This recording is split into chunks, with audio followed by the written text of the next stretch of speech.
today, we start synagogue here. Amen.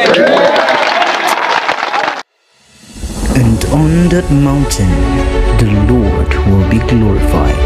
Look at our situation right now. Nagtrapal-trapal pa lang takaroon. But madungog ni po sa mga tao.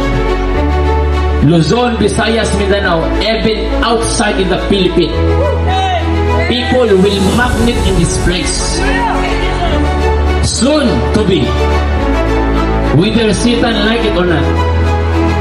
This church of the New Creation Spirit Church worldwide, main church in Cagayan de Oro City, will become a wonderful tourist spot in Cagayan de Oro City. Will become a tourist spot church in Cagayan de Oro City. I declare, linibo ka mga tao, milyones ka mga tao mo ano din nga dapat. Ako kanyang ginasugit sa kong ngapit o kahitanan sumusugot pa sa dili ang demonyo. Matuman ka ni sa dili bidugan. Lay a foundation. Do you believe it? Do you believe it? Hallelujah. Sugod karong gabi na. Natrapal-trapal pa ni. Pero makita na to ang pagkamaayo sa Ginoo sa una. Kung sa buhaton sa Ginoo aning subahan.